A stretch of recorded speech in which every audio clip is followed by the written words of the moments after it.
Bismillahirrahmanirrahim. Bismillahirrahmanirrahim. Bismillahirrahmanirrahim. Assalamualaikum warahmatullahi taala wabarakatuh.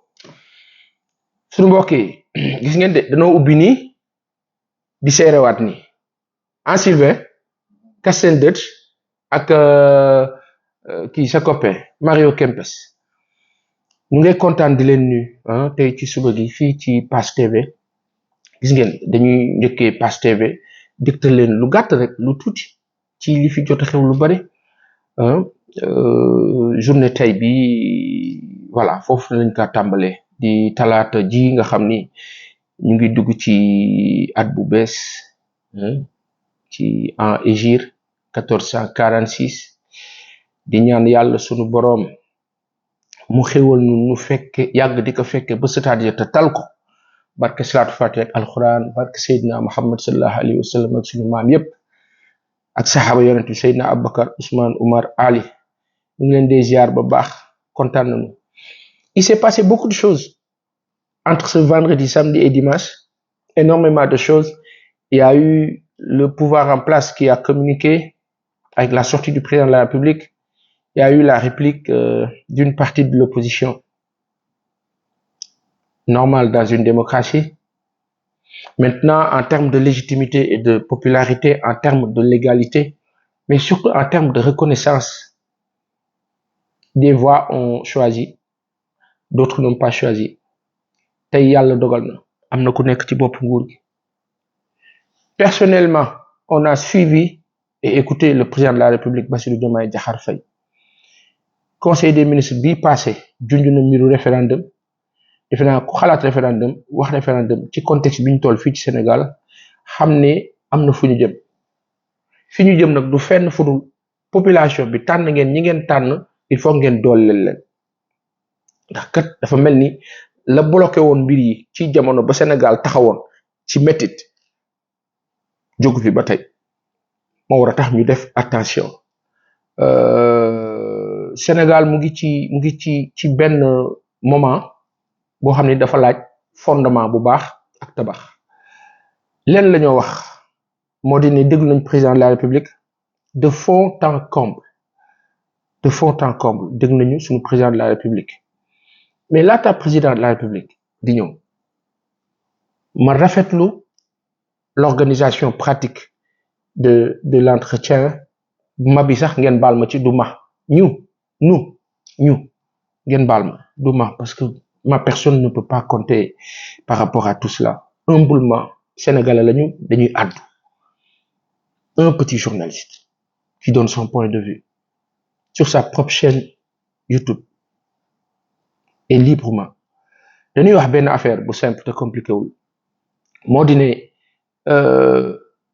le président de la République, on a loué sa diligence et surtout cette simplicité dont on a toujours rêvé.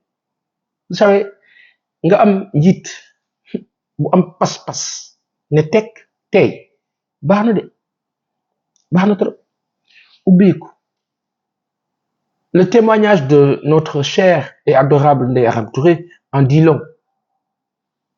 On prépare l'entretien, chacun est libre de son questionnaire ou ses questions.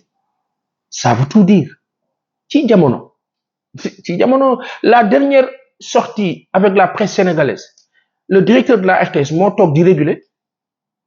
Quand on reprochait cela à l'ancien régime, on leur disait mais am ngeen plein de journalistes à la RTS, pourquoi le DG? Aujourd'hui, Pape Alé s'est mis à l'écart. Fatou Sakho, l'excellentissime vedette de télévision d'antan et d'aujourd'hui, machallah, yàlla na yokk, est venu prester. Ça a fait du baume au cœur. Ça nous a permis de respirer, quoi. Voilà. Affaire bi ubbeeku ñu noyyi, quoi. Télé boo kaa xool da ngaa xool jëmm ja la neex, voilà, ja amee kàddu ga baax. Nga seetaan que, voilà, ça fait du bien. Contrairement à cet environnement guindé qu'on avait l'habitude de subir. Un président avec des lunettes assez entre guillemets, svelte et smart. Voilà, de la prestance visuelle, une tenue correctement sénégalaise, un entretien en wolof, souverainement sénégalais. Après, une deuxième partie, on va dire plus ou moins française. Voilà, pour Oubékou, quoi. Mais aujourd'hui, ça bouge, acceptons-le. En 3 mois, ça bouge. Avec tout ce qui s'est fait. Maintenant, les impairs, ça et là, manquement, lenteur, tout ce qu'on veut. Oui, on le dira. On peut dénoncer cela à un moment, mais il faut soutenir. C'est mon assertion personnelle. Ce régime-là, man personnellement, dama am envie soutenir leen te yàlla rek tax ci kaw dëgg yàlla seede na ne ak salaatul fatiha ak alquran barke Seydina Muhammad sallallahu alayhi wa sallam bis bu ñu demee ba sentir ne que gars yi newuñ ci yoon bi humblement dinañ toogaat fii waxaat ko waaye damaa ñaan yàlla suñu borom mu kàttanal leen ba du ñuy am ce regret là de devoir venir ici dire non, c'est pas ce qu'on nous avait dit. Le président a parlé de sujet. Il a répondu suivant les questions qu'on lui posait. Avec les confrères ont été majestueux. Migui Maram, Ndeye Aram Touré, Souleymane Nia, Ndeye Fatou Ndiaye, Pierre-Édouard Faye. 6 journalistes d'un calibre, sur un tempo, et tout c'était cool. Nous avons 12 mois à l'année. Nous souhaitons que le président, chaque 3 mois, mouah presse sénégalaise. Chaque 3 mois. Imaginez chaque 3 mois, sur 1 an, vous avez 4 sorties du président avec la presse sénégalaise. 4 fois 5, 20.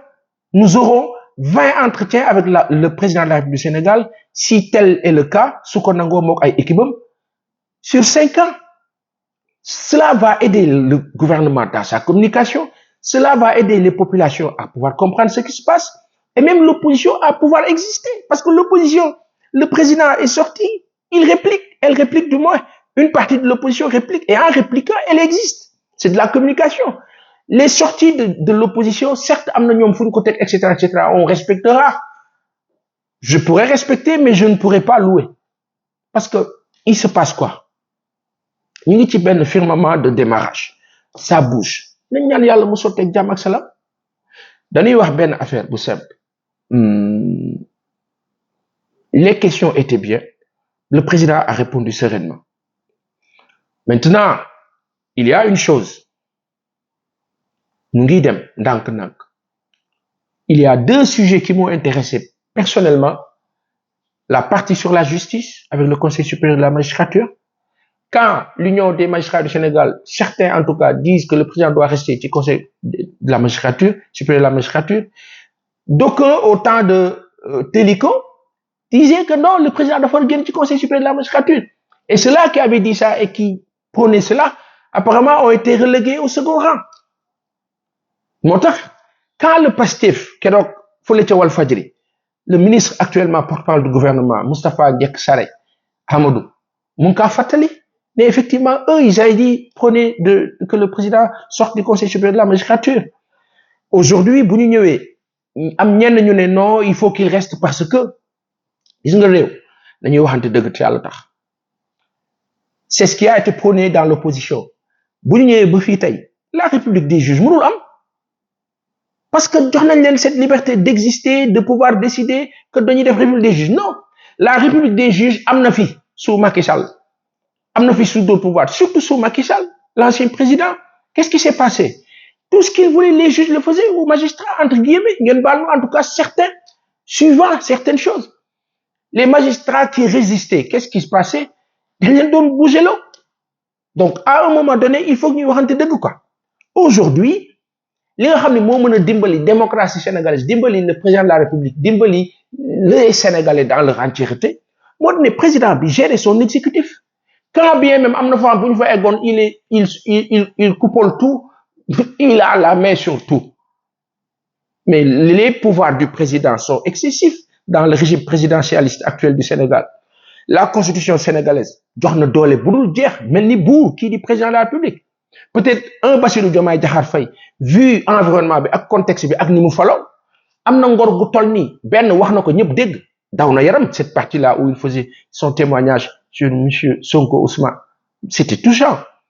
Mais en même temps, c'est révélateur de la faiblesse de notre système par rapport au président de la République nga xam ni que dafa mel ni buur la ko neexu def tey Bassirou Diomaye Diakhar Faye pour rendre l'appareil ou peut-être nekk gor gi mu doon ci gore lool dooleel son premier ministre mais est-ce que beneen président bu ñëwee dina def loolu c'est à voir donc loolu benn la ci constitution bi nga xam ni amaana conseil constitutionnel bi passé junñu nañu référendum amaana daan ko ci souligner mais beneen bi moo di ne le président de la République du Sénégal bu génnee ci conseil supérieur de la magistrature bi am nu moo fonctionner maa ngay dégg Daouda Mine di wax la possibilité des magistrats élus 12 yu ci war a bokk pour que conseil bi gën a yaatu affaire bi gën a mën a yemb ñoom ñenn ñi certainement wala boog ñi ci ëpp d'accord ñu un corps étranger ci seen biir ça peut se comprendre c'est comme quand on dit à la presse un corps étranger dans la presse mais ça peut se comprendre ci beneen sens kilifa yi nag ñoo ñu gën a xam mbir yi ñoom ñoo xam nu mu tëddee mais une chose est certaine c'est dans l'équilibre que la justice fonctionne et c'est dans l'équilibre que tout est à niveau pour que dëkk bi mën a dox donc li am solo le président de la République est sorti moi je trouve qu'il a super bien communiqué ñaari affaire yi nga xam ne man ci laa def point ne kat fii annotation laaj na ñu waxtaanaat si moo di conseil supérieur de la magistrature bu kenn pousse président bi mu desandi fa parce que dans l'opposition gëmul woon loolu mook ñu mu àndal te la taxoon ñu ñàkk ko gëm looloo ngi fi ba tey nit rek la bu ñu demee ba jëmmi bis président bi soxla loo xam ni dafa taxaw ne jëm taxaw ci kanamam mu leer ko ni mën na influencer il va le faire nit rek la à des exceptions près nag mën nañu ne degré de maandu bi nekk ci Bassirou Diomaye Faye Diakhar Faye en tout cas bi ñu gis le président de visu nekk ci Ousmane Sonko keneen ak keneen amaana c'est rassurant mais ñooñu yàlla day def bis bu seen nguur jeexee ki ñeneen ñëw loolu nan lay demee donc il faut ferrer dans la constitution sénégalaise la possibilité que les trois pouvoirs législatif judiciaire ak exécutif mën a nekk à niveau tolloo et puis ñu avancer maintenant à une exception près si ni président bi mën a décider ne mar day si Sénégal day dem guerre ou pas que le président mën a décider ne attention justice fii nag faw ngeen taxaw mu nekk lu ñoo annoté lu ñoo noté ñëpp mu leer ci bopp ñëpp ñu tel ko des paramètres defal ko paramétrage waa justice xam ne kat fii bu limite bi waruñu kaa dépasser assemblée xam loolu keneen noonu assemblée nationale bi ñoo voté loi yi mën na arrêté loo ñi nga xam ne ñoo di juge yi am na loo xam bu ñu ko jëlee muy décision bu war a egg fenn fi assemblée bi woote session attention loi sangam daanu ko soppi ci nii ndax waa justice bu ñu ko defee nii dana def nii les vrais et férus spécialistes du droit me diront que c'est tentant ou pas ou que tel ne peut pas être le cas mais une chose est certaine il faut que les trois pouvoirs concomitants ñu libre assemblée bañ a dépendre ci exécutif bañ a dépendre ci assemblée judiciaire bañ a dépendre ci assemblée bañ a dépendre ci exécutif par contre exécutif coupale leen parce que c'est le pays parce qu'il y a toujours un chef à la tête donc foog ñu bàyyi xel loolu quoi beneen bi moo di ne le président a abordé l'une des dernières questions yi nga xam ne gars yi posé nañ ko Ndeye Arame Touré surtout c'était lié à ces bases françaises là militaires Ndeye Arame a parlé de bases étrangères mais tout le monde sait qu'il y a les bases et françaises et américaines on dira surtout françaises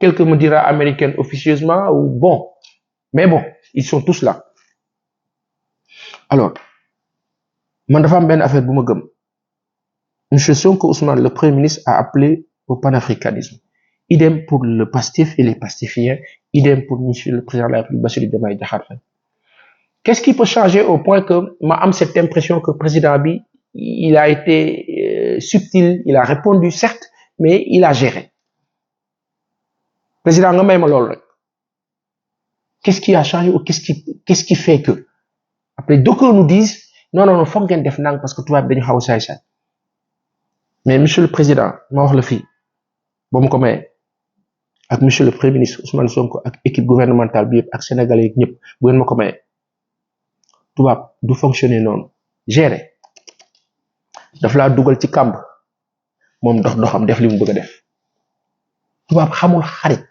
ak gaay ak copain ak allié xamul lool boppam la xam intérêt te boppam rek la yëg te li ñoo wax nii ñoom tubaab bi ñu ngi ñuy déglu ñoo gën a xam li ñoo wax amuñu benn worma ci ñun dañuy gérer rek le factuel monsieur le président bul déglu say conseil yi lay gëmloo ne la on peut toujours continuer su ma xoolee Alpha Diallo mu ma envoyé vidéo bi nga xam ni tubaab bi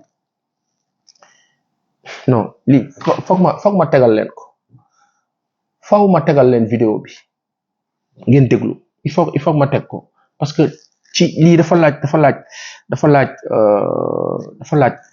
laaj dara parce que ci Sénégal toll le président monsieur le président félicitations vous avez été super je dirais pas un bémol mais je note juste en plus rappel la rek parce que xam naa li ma wax ni président comprendre nga ko xëy na position bi nga nekk ak ñi nga nekkal ak équipe yi nga àndal amaana moo tax ngay fonctionner en diplomate bu mën a nekk ci logique gu gérer la situation mais monsieur le président déglul bu baax sama gaañi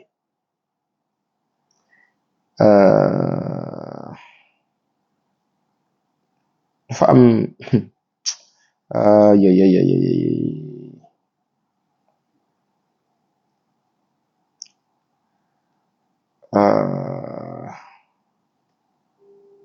monsieur le président ba ma ko mayee rek parce que fi réew mi toll la ki maa woo faw ma jot ko amaana jàppandiwul amaana dana ma rappeler mais monsieur le président soo demee ba tubaab bi di jël les meilleurs de chez nous moo xam élèves moo xam étudiants en tout cas les plus calibrés di leen yóbbu di leen invité ci seen ay défilé 14 juillet ngeen war a bàyyi xel ne ñoom ils préparent toujours nos élites à demain les éternels gouvernants et les éternels gouverneurs yi nga xam ni ñoom la ñoo utiliser quand il le faut on formate nos intellectuels nos instruits on les formate on les convie à des rencontres intéressantes bu ñu demee ndeysaan benn Baye Assane boo xam ne peut-être musul tukki musul jël avion musul dem fenn bu demee ba foofu daal ne il est émerveillé et ça lui reste là il va revenir comme un conquérant qui va devoir venir dire à ses compatriotes gars yi li ñu rawee du dànk gars yi li ñu rawee bëri na monsieur le président vous avez une jeunesse forte monsieur le président bul nangu les conseils yi liggéey ak yow sës lool tubaab bi nekk des liens et liens wër la ndomb bu ko nangu monsieur le président sauvez cette nation sénégalaise face à cet impérialiste il sera toujours impérialiste il ne sera jamais un allié monsieur le président jamais la France ne sera un allié du Sénégal jamais yow fi nga toog di nat partenariat ak leneen relation yi ñu am et cetera relation séculaire ku ko fi wax a ngi jum c'est 300 ans 350 ans 400 ans des relations séculaires de mépris de médisance de mécréance de tuerie de barbarie de lâcheté de trahison face aux Africains face au Sénégal monsieur le président ne vous laissez pas avoir s'il vous plaît daañ ci ñëwaat ci yeneen i fan mais dañ la kaa ñaan maa la kaa ñaan man sa frère maa la kaa ñaan monsieur le président Bassirou Diomaye Diakhar Faye bu la kenn dugal ci loolu bu la kenn jaxasee ak Ousmane Sonko le premier ministre yàlla bu loolu am yàlla na yàlla gën leen jubale sa wax bi nga wax keroog daw na yaram yàlla na yàlla gën leen jubale gën leen boole ngeen gën a nekk force waaye mu am osmose seen biir ba dara du ñakas ba dara du lëndëm lépp dafa leer sénégalais yi xam fi ñu jëm parce que on ne peut pas avoir deux chefs d'état benn chef d'état la ñu am benn premier ministre mais osmose mooy tax dara du senn dara du ñagas dara du nekk nu mu warut doon le premier ministre il est fort Felipe VI est le roi d'Espagne il gère l'Espagne Mais il a un premier ministre. Donc, aujourd'hui, il faut que Mattarella, en Italie, il a Georgia comme premier ministre. Donc, il gère, mais le premier ministre ou la première ministre, ces gens-là gèrent, affichés. Donc, c'est le cas pour Ousmane Sonko. C'est une première au Sénégal. C'est excellent d'avoir un premier ministre qui gouverne, qui gère. Maintenant, d'avoir le président qui met en place la politique, la stratégie. Ce régime-là a été élu, certes par la grâce d'Allah, subhanahu wa ta'ala, la volonté populaire, mais surtout sur la base de ce qui a été dénoncé dans le temps face à l'impérialiste. Quand on écoute Guy Marius Sagna parler, quand on écoute M. Sonko Ousmane parler, quand on écoute M. Birame Souleye Diop, quand on écoute Amadou Ba de Pastef, quand on écoute Monsieur le Président, quand on vous écoute dans le temps, vos discours, c'est non à cet impérialisme affligeant. Donc aujourd'hui, il ne faut pas qu'on ait ce doute-là que quelque chose est en train de se passer qu'on ne saurait comprendre. Nous prions par la grâce d'Allah que Dieu vous vienne en aide, que vous puissiez faire face avec vos équipes pour pouvoir dire non quand il le faut et comme il le faut. Parce que ces gens-là, il y a deux choses. Soit ils vous respectent, soit ils vous torturent. Il va falloir choisir. Filama Yamandi, encore de le féliciter, Monsieur le Président de la République. De le wax, yalla na yalla katanal la barkel la, dolel la ba nga mëna jakarlo yak yoy yep mën défar Sénégal. Yow ak sa équipe ak sa premier ministre ak ñi ngeen andal. Yalla na yalla yombal leen ko ci barké tam xarit gi. Di leen balu ak, di leen bal su amé. Di ñaan yalla mu boole ñu bal, may ñu fekke ba setaat yi ta tal ko. Barke Salat Fatih Alquran, barke Seydina Muhammad sallallahu alayhi wa sallam.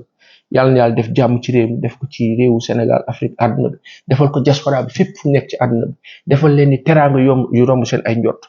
Agriculture bii ñuy wax ak leneen, yàlla na yàlla def mu yemb nekk succès ci Sénégal, nekk succès ci sa ay yow président Bassirou Diomaye Diakhar Faye. Tayit nag, monsieur le président, bul nangu benn yoon muy sunu agriculture di sunu ay ressources minières ak leneen ñu ko jox benn dëkk bu tudd France. Bu ko nangu sunu mbay mi bu ko kenn jox France sunu ay marché bu ko kenn jox France. Monsieur Mabouba Diagne, monsieur le ministre de l'Agriculture, les Sénégalais vous apprécient et vous adorent. Ñu ngi la ñaan di la wax monsieur le ministre de l'Agriculture, sunu mbay mi marché bi du pour France, du pour keneen ku melni France, marché bi pour Sénégalais yi la. Le marché de l'agriculture, c'est pour les Sénégalais et c'est pour tous les partenaires du monde, du pour France kese. Donc loolu dañ la ka ñaan monsieur le ministre de l'Agriculture, diko ñaan yeneen autorités yi dans les mines ak feneen. Mën nañ def partenariat ak France, waaye nañ def partenariat ak ñeneen. Dans les accords coloniaux, la France s'est mise en privilégié. Loolu dafa war a dakk, waruta wëy. Donc il faut que nag kilifa yi ngeen dimbaliñ ci loolu, bàyyi ci xel bu baax. Monsieur le Président, félicitations à vos équipes, félicitations au DG de la RTS, à toute l'équipe de la RTS, Fatsakho, ma pote de longtemps, ak ñi nga xamni ñoo fa nek ñep, toutes les équipes RTS yep, bravo. Quand on regarde la RTS aujourd'hui, on se délecte. On se régale. C'est un délice. Parce que les professionnels yi fa nek yalla na yalla yok leen ay ndaana fa nek. Bo leen baye ñu liggéey rek ñu liggéey. Mais avant ils étaient mais coincés parce que dañ leen teunkon tëj leen ci lenn li. Là on les laisse respirer. Yalla na loolu yok. Coow ya fa am ak jafe-jafe yeeg salaire yooyu yëpp na salaire yooyu yokko yàlla na yàlla gën ko yokk barke Muhammad sallallahu alayhi wa sallam. La paperasse ça et là bii indi difficulté yàlla na yàlla defar ko ba lépp yem liggéey bi continuer ña fa ne yàlla na yàlla yokk leen barkeel leen yàlla defar lépp barke Salat Fatih ak Alquran barke Seydina Muhammad sallallahu alayhi wa sallam. di leen ñaan ngeen partager davantage Pass TV, abonné, partager, bës cloche bi, notation bi di ñëw. Et on est en train de travailler petit à petit. On se donne rendez-vous sur Pass TV, sur Sans Limite, sur Seneweb, sur Sunugal 24, sur Sen Teranga, sur Walfadjri, etc. Ni la aduna bi tëddee lépp app la timing yàlla dafa nat di nga laal fii lépp yàlla bind ko ci sunu dund ko si nekk yàlla na yàlla rafetal lépp xéewal ñu fekkee ba siraat ji te tal ko te cere ji nag na neex waaye da ngeen di woor de da ngeen di woor ci bisu tam xarit di woor ci làndmi ba cere ji neex ak ndànk ak dal bañ cee dem bu baax am na lu Moussa Ngom comprendre woon dans le temps parce que ñun suñu ay waykat loolu la ñu reprocher la nouvelle génération dañuy manquer créativité dans les thématiques lépp ñu ngi ko yemale ci mbëggeel alors que y a énormément de choses à dire et à chanter moo tax faw ñu dimbal leen ñoom tam ci seen ay écriture ak seen ay texte mais dafa am benn way boo xam ne Moussa Ngom daf ko wayoon mu tudd Manoore ci lay Moussa Ngom di wax lan la tubaab di def ak ñun ni mu ñëwee jël suñu xam-xam jël suñuy mbir yóbbu transformé ñëwaat di ñu xoy ñu def attention ci loolu bàyyi leen ko xel bu baax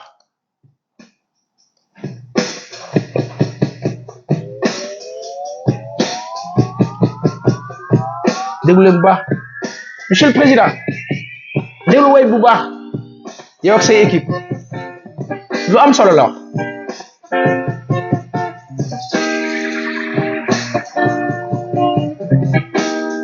un tube de 1985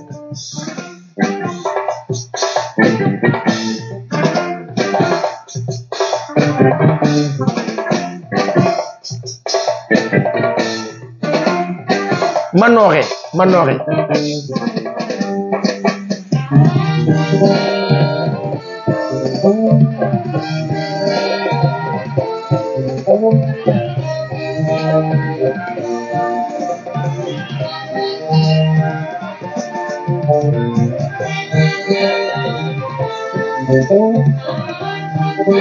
Bob Sène, Alain Edgar, Moustapha Fall, Ibou Konaté ci vent yi Bob Sène basse, Abdou Mbacké keyboard, lapp batterie, Aziz Seck percu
xam-xami nit ku ñuul dafa yaatu li ko mën a génne mooy ñu jéem a gisee Sénégal ñoo far bokk bloc